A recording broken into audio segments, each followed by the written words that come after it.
हर इंसान ही जानना चाहता है कि परी हमजाद या जिन्नात का वाकई में ही वजूद है या फिर ये मनगढ़ंत बातें ही हैं। बहुत से लोगों ने मुझे पूछा कि भाई ये सब हकीकत है भी या नहीं, या ये सब मनगढ़ंत बातें ही हैं। दोस्तों, मैं आज की इस वीडियो में आपको यही बताऊंगा कि परी हमजाद या जिन्नात का हकीकी जिंदगी से ताल्लुक है या नहीं है। अगर आप भी ये जानना चाहते हैं तो मेरी इस वीडियो को लास्ट तक देखते रहिए। दोस्तों, बहुत से लोगों ने मुझसे ये सवाल पूछा कि भाई क्या वाकई में ही ये मनगढ़ंत बातें हैं या इनका कोई वजूद भी है। तो दोस्तों, जो मैं अमल आज आपकी खिदमत में पेश करने वाला हूँ, मैं आप सबसे ये दरख्वास्त करूंगा कि आप ये अमल एक बार अपनी ज़िंदगी में ज़रूर करें ताकि आपको सच और झूठ में फ़र्क वाज़े मिल जाए। दोस्तों, यूट्यूब के ऊपर बहुत से लोगों ने ये गलत बातें फैला रखी हैं कि ये सब मनगढ़ंत बातें हैं, झूठ है।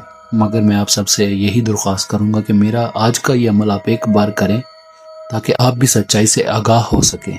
तो दोस्तों, बढ़ते हैं अपने अमल की तरफ। आज के हमारे अमल का उन्वान परी की हाजिरी का अमल है और बेहद आसान अमल है। दोस्तों, ये अमल शुरू चांद में मंगल के दिन किया जाएगा और 11 दिन का अमल है और 11 दिन के अमल में ही आपको कामयाबी मिल जाएगी। दोस्तों, ये अमल बेहद आसान अमल है मगर इसकी पढ़ाई थोड़ी ज्यादा है। मगर आप दिल से ये अमल करेंगे तो आपको कामयाबी 100% मिलेगी, ये मेरा वादा है आपसे।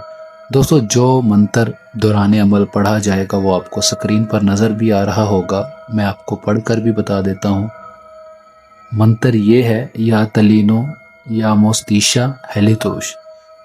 दोस्तों, मैं मंत्र फिर से दोहरा रहा हूँ, या तलीनो या मोस्तीशा हेलितोश।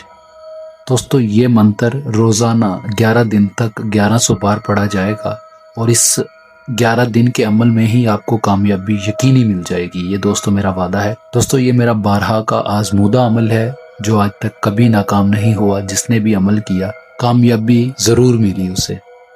दोस्तों, इस अमल में जलाली और जमाली परहेज दोनों हैं। जब आप ये अमल शुरू करें, अमल शुरू करने से 2-3 दिन पहले जलाली और जमाली परहेज करना शुरू कर दें। और दोस्तों, ये अमल शुरू चांद में मंगल के दिन किया जाता है। और दोस्तों, इस अमल में जगह वक़्त एक ही रखें। वक़्त जो काले इल्म को करने का होता है वो रात को 10 बजे के बाद आप किसी भी टाइम कर सकते हो।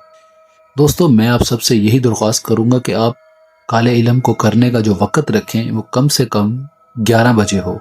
अगर गर्मियों में इशा की नमाज का टाइम बढ़ जाता है, मतलब 8-9 बजे तक आ जाता है, तो आप 11 बजे आराम से अमल कर सकते हैं। आपको इसमें कोई दिक्कत पेश नहीं आएगी। दोस्तों, उम्मीद करता हूं आपको मेरी बात समझ आ गई होगी। दोस्तों, इस अमल में हिसार करने की कोई ज़रूरत नहीं है। इस अमल में डर खौफ वाली कोई बात नहीं है। इस अमल में हिसार की कोई ज़रूरत नहीं है। बेधड़क होकर ये अमल करें, आपको कामयाबी ज़रूर मिल जाएगी। और दोस्तों, इस अमल में शैतानी ताकतें कभी भी छेड़छाड़ नहीं करती। ये बहुत ही आसान अमल है और बेहद आसान तरीके से ये परी तस्खीर हो जाती है। दोस्तों, जो लोग इन चीज़ों पर यकीन नहीं रखते, मैं उन सबसे यही दरख्वास्त करूंगा कि मेरा आज का ये अमल करें और फिर बताएं कि वाकई में ये चीज़ें हैं या नहीं है, या ये मनगढ़ंत बातें ही हैं। दोस्तों, उम्मीद करता हूँ आपको मेरा आज का अमल बेहद पसंद आएगा। दोस्तों, अगर मेरा आज का अमल आपको पसंद आया हो तो मेरी वीडियो को लाइक करें और ज़्यादा से ज़्यादा शेयर करें ताकि ये रहनुमाई का सिलसिला दूर लोगों तक फैल सके और लोगों की रहनुमाई का मौका मिल सके। इस चैनल को बनाने का मकसद गैर मुस्लिम भाइयों की रहनुमाई करना है। लोगों को इस्लाम से दूर करना हमारा हरगिज़ ये मकसद नहीं है। दोस्तों, हमारे चैनल को सब्सक्राइब ज़रूर करें ताकि हमारी अगली आने वाली वीडियोस आप तक पहले पहुंच सकें। दोस्तों, अब तक के लिए इतना ही। हम मिलते हैं अगली वीडियो में एक नए अमल के साथ। तब तक के लिए मुझे इजाज़त दें।